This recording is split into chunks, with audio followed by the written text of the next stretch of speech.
Helicopter हादसे में general Bipin Rawat और उनकी अहलिया के साथ जान गंवाने वाले ब्रिगेडियर लड्डर की बेटी आशना लिडर ने अपने वालिद को खिराज अकीदत पेश करते हुए कहा कि मैं 17 साल की होने जा रही हूं, इसलिए 17 सालों से वो मेरे हीरो थे। हम अब उनकी अच्छी यादों के साथ जिंदा रहेंगे, यह कौमी खसारा है। उसने कहा, मेरे वालिद हीरो थे, मेरे सबसे अच्छे दोस्त थे, शायद वो अब जिंदा और ज़्यादा बेहतर जगह पर रहेंगे। उनकी तालीमात हमेशा आगे बढ़ने में मेरी मदद करेगी, आशना लिडर ने कहा।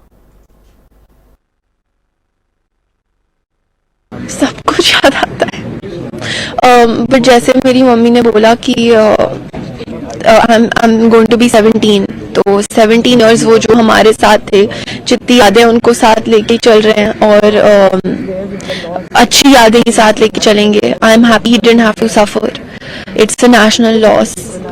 माय फादर, मेरे पापा हीरो थे, मेरे बेस्ट फ्रेंड थे, और अभी बहुत लोग हैं तो इतना गम महसूस नहीं हो रहा। जब लोग नहीं भी होंगे इतना गम महसूस नहीं होगा, क्योंकि वो इतने खुशमिजाज इंसान थे और maybe it's destined and better things will come our वे।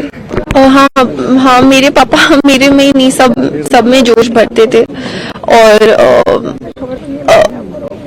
सबसे बड़े मोटिवेटर थे वो मेरे। और मुझे याद है जब मैं 5 साल की थी, मैंने पापा को देख के एक बार बोला कि आप मेरी हर बात मानते हो ना, क्योंकि वो मेरी हर बात मानते थे। And I am scared because I was very pampered by my father.